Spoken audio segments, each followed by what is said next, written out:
John Luskier of Lusk Archery Adventures. Serious testing, successful hunting. Today I'm going to be testing the VIP Commander. This is a really innovative head. I got to give it to VIP. They're coming out with some crazy cool stuff. And this is no exception. So I'm going to be testing it with all of my testing protocol for 2022. And for a detailed description of that, you can read about it in the description box right below this video. And then that'll also contain the scores in how it did, how it performed in each of the areas that I'm testing. So I'm going to be using my Bowtech SR6 set at 72 pounds, 27-inch draw. I'm using my Bishop FOC King arrows for most of the shots, but then the Bishop Fat Eliminators for the really hard impact shots. Let's zoom on in here and check out this Commander and then put it to the test. So here's a good look at the Commander.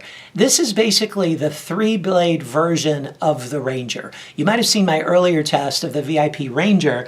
That's the 2-blade model. This has 3 blades, so obviously a bit more cut. So first let me go through the dimensions. The cutting diameter in the closed position is 1.2 inches. So with 3 blades, that gives you in the closed position a total cut of 1.8 inches, which is really good for a 3-blade head. Now, when it's in the open position, and I'll show you that in a second, the cutting diameter becomes 2.4 inches, meaning with 3 blades, you're getting a total cut in the open position of a whopping 3.6 inches. Okay, that's a lot of cut right there. The blades are stainless steel, 440A stainless steel, cutlery steel, and they're brought to a Rockwell hardness of 58. In addition to that, they're 0.035 inches thick. Now, the ferrule is made out of a 7075 T6 aluminum, which is a really strong aluminum, stronger than some steels. And you notice that it's got a really beefed up ferrule there. That extra thick ferrule does a few things. First, it gives it greater lateral strength on hard impact shots at an angle especially. A lot of broadheads can bend or break there, but this has that extra durability due to that thickness. And it also opens a wider hole for the arrow shaft to glide through, reducing the friction of the arrow shaft on the medium that it penetrates. So it's going to aid in penetration as well. Now, this is the 125 grain model, and so it has a steel tip, okay? It's got a cool steel tip right to it. And they've designed this 4-edge tip to be what they believe to be the best design for any broadhead to breach bone and to split bone. Now, you can also get this head in the 100 grain version, which basically just changes that tip to this titanium tip. And if you use this tip, and they're interchangeable, you can shoot it at 100 grains. You use this tip, you can shoot it at 125 grains. And I really like it when the weight that's added to a broadhead to give it that modularity from 100 grains to 125 grains is in the tip, because it's going to not only increase the strength, but it's also going to increase the FOC just a little bit more than, say, a washer would in the back, because the weight is going to be really forward. So it's functional strength for accuracy as well as durability and penetration. Now, the way that it opens is it has a couple different features. It has an internal spring as well as an internal inertia mechanism. And the way it works is on impact, these blades can collapse just a little bit to give them a little bit of give.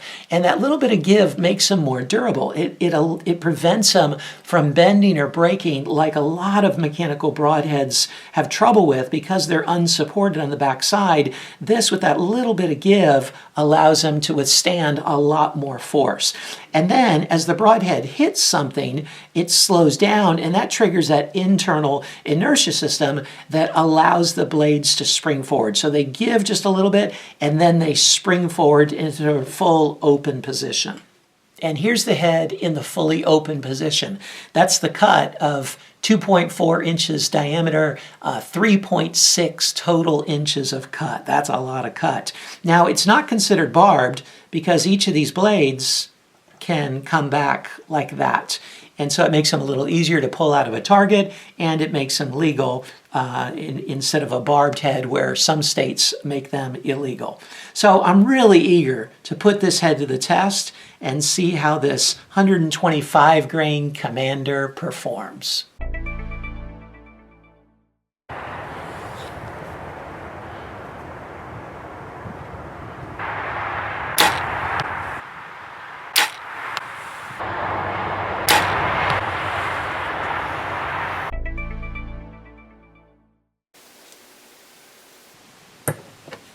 175.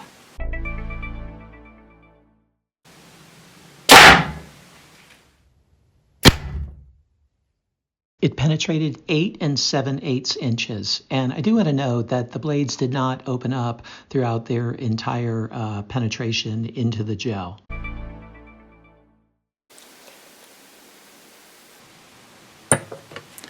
$250. Here's the entrance hole, and by my measurements, it has a cutting diameter of 0.8 inches upon impact, giving it a total entrance cut of 1.2 inches. And then by the back of the box, it had expanded to its full position, cutting diameter of 2.4 inches, and so the total cut there was 3.6 inches by the back of the box. It penetrated through 62 layers, and I will note that it reached a maximum cutting diameter of 0.8 inches in the layers of cardboard, just like was shown in that entrance test.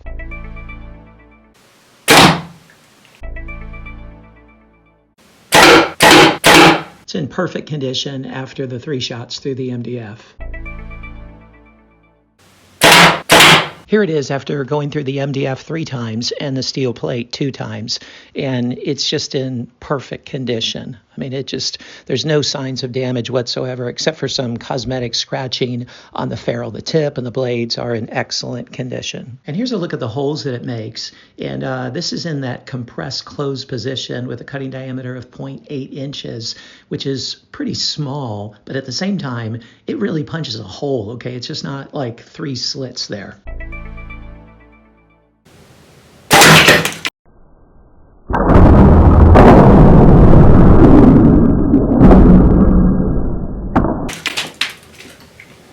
Here's the Commander after hitting the concrete, and as you can see, it was one of the more spectacular impacts in the concrete. Okay, the tip held together really well. That's a nice stout steel tip.